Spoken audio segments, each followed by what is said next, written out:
Doctor strange the Multiverse of madness movie के बाद अब लोगों का वेट है Thor love and thunder movie का। लेकिन अभी लोग जो है ये चीज भूल रहे हैं कि एक एवेंजर्स की भी मूवी जो है वो फ्यूचर में आने वाली है। तो जब एवेंजर्स एंड गेम आई थी तो मार्वल स्टूडियोज ने साफ साफ कह दिया था कि वो बहुत लंबे टाइम तक एवेंजर्स की मूवी नहीं बनाने वाले हैं। 3 साल ऑलरेडी हो चुके हैं और अभी अगले साल तक तो कोई मार्वल की मूवी नहीं है। लेकिन हमारे सूत्रों का माने तो 2026 के टाइम पे एवेंजर्स की एक मूवी सेटअप की जा रही है एंड उसकी सेटअप जो है उसको सेटअप करना जो है वो स्टार्ट हो चुका है doctor strange the Multiverse of madness से। और वहां पे जो doctor strange the Multiverse of madness का पोस्ट क्रेडिट सीन था इनकर्जन वाला, वो डायरेक्ट कनेक्ट होने वाला है जाके अवेंजर्स सीक्रेट वॉर से। और ये मूवी 2026 में आने वाली है, उससे पहले भी आ सकती है, लेकिन 2026 जो है वो डेट दी गई है कुछ सोर्सेस के हिसाब से। एंड आप बोल रहे हो कि इतने दिन बाद मूवी आ रही है, अभी से हम कैसे बता सकते हैं? तो गाइस यहाँ पे मार्वल ने आने वाली 10 साल तक की मूवीज को प्लान कर रखा है। उनकी रिलीज डेट्स भी जो है वो सोच रखी है कि कब किस मूवी को वो लोग रिलीज करने वाले हैं।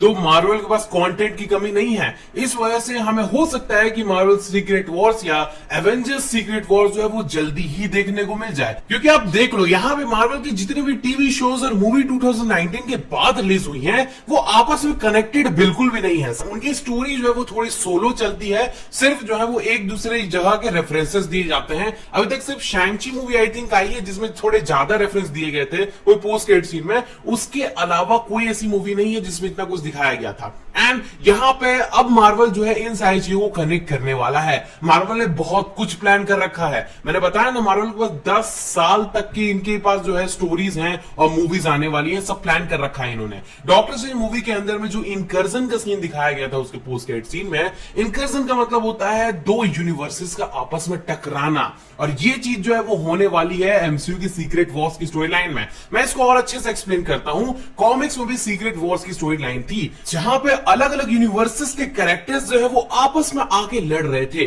और उनके पीछे के कारण बियॉन्डर्स और भी बहुत सारे कैरेक्टर्स थे।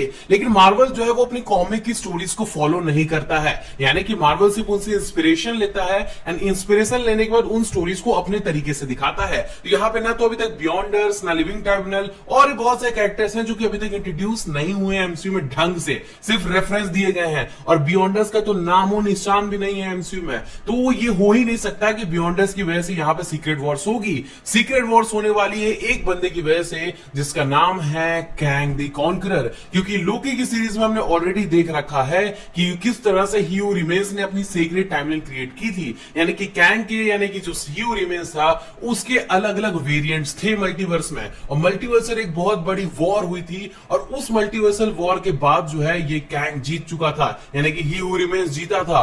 और इसके जीतने के बाद जो है वो सीक्रेट टाइमलाइन बनी थी। जैसे ही सिल्वी ने उसको मारा और वैसे ही जो है सारा यूनिवर्स और मल्टीवर्स आपस में टकराने लगे एंड कैंग के जितने भी वेरिएंट्स थे वो सब अब आजाद हो चुके हैं। एंड अब हमें जितने भी एमसीयू के बड़े विलेंस दिखने वाले हैं, एंटमैन एंड द वॉस्प में हमें कैंग द कॉन्करर दिखने वाला है। लेकिन वो कैंग द कॉन्करर का सिर्फ एक वेरिएंट होगा। फ्यूचर में हमें और भी वेरिएंट्स देखने को मिलेंगे जिनके अलग अलग मोटिवेशन होंगे। हर वॉर के पीछे एक मोटिवेशन होता है, यानी कि एक कारण होता है। जैसे कि आप कैप्टन अमेरिका सिविल वॉर ही देख लो, कॉमिक्स में भी ये फाइट हुई थी और एमसीयू में भी ये चीज हुई थी सिर्फ एक चीज की वजह से, सोकोविया अकॉर्ड्स। कॉमिक्स में जो है कैप्टन मार्वल और आयरन मैन के बीच में एक सिविल वॉर 2 भी हो चुकी है और एमसीयू में हमें एक और सिविल वॉर देखने को मिलने वाली है। एंड हो सकता है कि ये जो कैंग्स की मल्टीवर्सल वॉर हो ये एक टाइप की सिविल वॉर ही हो, क्योंकि हम यहाँ पे काउंसिल ऑफ कैंग्स को भी देख चुके हैं। काउंसिल ऑफ कैंग्स के अंदर में बहुत सारे मेंबर्स थे और हो सकता है कि उन मेंबर्स ने आपस में फाइट की हो, तब से ये मल्टीवर्सल वॉर चालू हुई हो। अब इसको सिविल वॉर तो नहीं बोलेंगे, लेकिन सिविल वॉर 2 भी एमसीयू के फ्यूचर में आ सकती है। एंड मैंने जैसा बताया, सिविल वॉर हो चाहे सीक्रेट वॉर्स, हर वॉर के पीछे एक मोटिवेशन होता है। एंड सिविल वॉर का मतलब ही होता है आपस में लड़ाई। और जितनी भी सिविल वॉर है, जितनी भी वॉर्स की स्टोरीज हैं, वो मैक्सिमम इंस्पायर्ड है दी अमेरिकन सिविल वॉर से। और दी अमेरिकन सिविल वॉर जो है वो आप कुकू एफएम पे जाके आराम से ऑडियो बुक के जरिए सुन सकते हो। कुकू एफएम इंडिया की लीडिंग ऑडियो शो प्लेटफॉर्म है विथ ओवर 4.5 प्लस रेटिंग और इसमें 1000 hours and 4000 plus audio shows library non fictional content के हैं। कुकू एफएम से आप आसानी से audio books and book summary सुन सकते हैं, वो भी अपनी रीजनल लैंग्वेज में। कुकू एफएम एक ऐसा प्लेटफॉर्म है जहां पे आपको इन्फॉर्मेशन, हिस्ट्री, साइकोलॉजी जो भी चाहो उस टाइप के टॉपिक आप चूज कर सकते हो और उसको आसानी से एज अ ऑडियो बुक के जरिए सुन सकते हो। यहाँ पे अलग अलग तरह की ऑडियो बुक्स मिल जाती हैं जहां पे उनको कभी भी कुछ भी काम करते हुए आसानी से सुन सकते हो। खैर इसकी जनरल कॉस्ट तो 399 पर ईयर होती है, लेकिन मैं जो है अपने सब्सक्राइबर्स के लिए लाया हूँ 50% डिस्काउंट का ऑफर, जहां पे आपको इसका 199 रुपीज में ही ईयरली सब्सक्रिप्शन मिल जाता है। सिर्फ आपको यूज करना है मेरा कोड सुनो50। और हाँ, ध्यान रखना ये ऑफर सिर्फ 23 मई से 31 मई तक के लिए है। तो फटाफट डिस्क्रिप्शन में लिंक दे रखी है, उससे जाओ और कुकू एफएम ऐप डाउनलोड करो। खैर बैक टू द टॉपिक, तो मैंने जैसा मैं बता रहा था कि कैंग के जो है वो अलग अलग वेरिएंट्स देखने को मिलने वाले हैं। तो अभी तक लोकी की सीरीज से कोई भी कनेक्शन हमें एमसीयू में नहीं दिखा है, ना तो स्पाइडरमैन नो वे होम में और ना ही Doctor Strange in the Multiverse of Madness में हमें ऐसा कोई कनेक्शन दिखा है जिससे हम ये एक्सप्लेन कर सके कि लोकी के जो इवेंट्स हुए हैं वो जो है इफेक्ट कर रहे हैं एमसीयू को, क्योंकि मल्टीवर्स खुल रहा है, इनकर्जन हो रहा है, वो सब तो अपने अपने कैरेक्टर्स की स्टोरी की वजह से था ना। अब स्पाइडरमैन नो वे होम में क्या हुआ था कि डॉक्टर स्ट्रेंज जो मंत्र फूका था उससे जो है वो इनकर्जन, यानी कि जो भी हो बोल सकते हो, जितने भी अलग अलग यूनिवर्स थे, यूनिवर्स ब्रेक होना जो है चालू हुआ था। Doctor strange multiverse of Madness में डॉक्टर स्ट्रेंज की वजह से, स्कारलेट विच की वजह से, यानी कि जितने भी लोग जो है वो डार्क होल्ड का यूज कर रहे हैं उनकी वजह से इनकर्जन स्टार्ट हो रहा है। तो ये सारा कनेक्शन जो है वो कहीं भी लोकी से तो नहीं दिखता है कि उन्होंने जो है मिलके जो है ह्यू रिमेंस को मार दिया है, उसके कारण ये सारी चीजें हो रही हैं। लेकिन ये सारी चीजें बहुत जल्द हमें देखने को मिलने वाली है Ant Man and the Wasp Quantumania movie में। उस मूवी के अंदर में हमें ये चीज देखने को मिलेगी कि किस तरह से कैंग द कॉन्कर का वेरिएंट यहां पे आएगा और उससे ये भी कंफर्म हो जाएगा कि लोकी की सीरीज किस तरह से कनेक्टेड है। एंड मुझे जहां तक लगता है कि एंटमैन क्वांटममेनिया मूवी के बाद ही, उसके जस्ट बाद जो है वो हमें लोकी का सीजन 2 देखने को मिलेगा, जिसमें हमें उसके आगे की स्टोरी देखने को मिलेगी। तो हो सकता है कि लोकी भी हमें एंटमैन की मूवी में देखने को मिल जाए। चलो अब ये समझते हैं कि हमें कैंग द कॉन्करर एक्चुअल में देखने को मिलेगा, तो मिलेगा कैसे। देखो एंटमैन क्वांटममेनिया मूवी में क्या होगा कि कैंग जो है उसी मूवी में हमें एक्चुअल में पहली बार देखने को मिलेगा।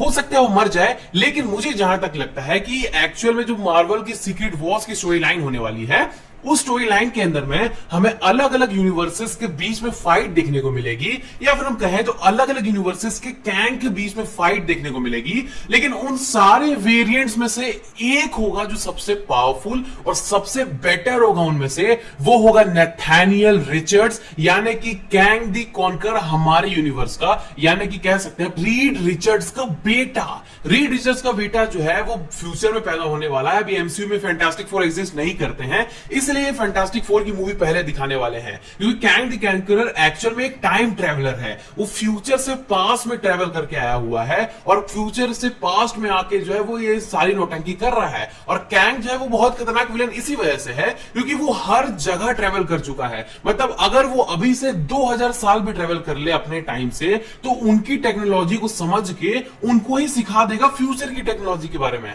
इतना पावरफुल और इतना स्मार्ट वो कैरेक्टर है। इस वजह से इस कैरेक्टर को इतनी आसानी से ये लोग जो है ऐसे नहीं वेस्ट करने वाले हैं। बहुत स्मार्ट और बहुत ही ज्यादा भयंकर बंदा है ये, और हमें जो है ये फ्यूचर से आता हुआ नजर आएगा। अब एंटमैन इन दी क्वांटममेनिया मूवी में हो सकता है ये इसी जो मेन विलन होने वाला है वही वाले कैंग को हमें उस मूवी में दिखा दिया जाए, एंड हमें उसमें ऐसा दिखाया जाए कि कैंग जो है वो भी क्वांटम रियल्म में फंसा हुआ है, या उसको इस यूनिवर्स के इस टाइम में आने का टाइम नहीं मिल रहा था, लेकिन उसको जो है वो क्वांटम रियल्म की मदद से वो रास्ता मिल गया और फाइनली वो इस टाइम में आ गया है सबको नुकसान पहुंचाने के लिए। और हो सकता है कि एक और पॉसिबिलिटी यहां ये है कि हमें अर्थ 838 दिखाई गई थी doctor strange multiverse of Madness में, उसमें रीड रिचर्ड्स को जो है वो मार दिया गया था। तो हो सकता है कि उसी से कुछ सीन क्रिएट हो, क्योंकि वहां पे ऑलरेडी उसके बच्चे की बात की गई है, यानी कि फ्रैंकलिन रिचर्ड्स ऑलरेडी एग्जिस्ट करता है उस यूनिवर्स में। तो हो सकता है कि उसी यूनिवर्स के फ्यूचर से जो कुछ सीन हमें दिखा दिया जाए कि उस यूनिवर्स में जो कांड किया है वांडा ने, उसके चक्कर में कैंग द कॉन्करर जो है वो उस यूनिवर्स का जो है वो इस यूनिवर्स में हमला करने के लिए आया हुआ है। मे बी ये सबसे ज्यादा पॉसिबिलिटीज हो सकती है कि ये चीज दिखा सकते हैं ये लोग, और हो सकता है कि फ्यूचर में कोई कैंग का वर्जन अच्छा भी निकले और वो वर्जन जो है वो विलन ना बन के सुपर हीरोज की मदद करे। तो पॉसिबिलिटीज कोई सारी भी हो सकती है, लेकिन जो विलन होने वाला है वो मेन एवेंजर्स की सीक्रेट वॉर्स का, जहां पे अलग अलग यूनिवर्सेस की फाइट देखने को मिलेंगी, वो बंदा होगा कैंग दी कॉन्करर। इसके अलावा और कोई नहीं होगा। तो आपको क्या लगता है मुझे नीचे कमेंट करके बताना। वीडियो कैसा लगा हो तो मतलब अगर अच्छा, ऑब्वियस बात अच्छा लगा होगा, वीडियो अच्छा लगा है तो वीडियो को लाइक करना, चैनल को सब्सक्राइब करना एंड नोटिफिकेशन बेल ऑन करना मत भूलना। And guys Kuku FM app भी चेकआउट कर लेना, जहां पे आप अमेरिकन सिविल वॉर आसानी से जो है देख सकते हो। एंड वहां पे मेरा कोड सुनो 50 यूज करना, ताकि आपको जो है वो 50% डिस्काउंट मिल जाए।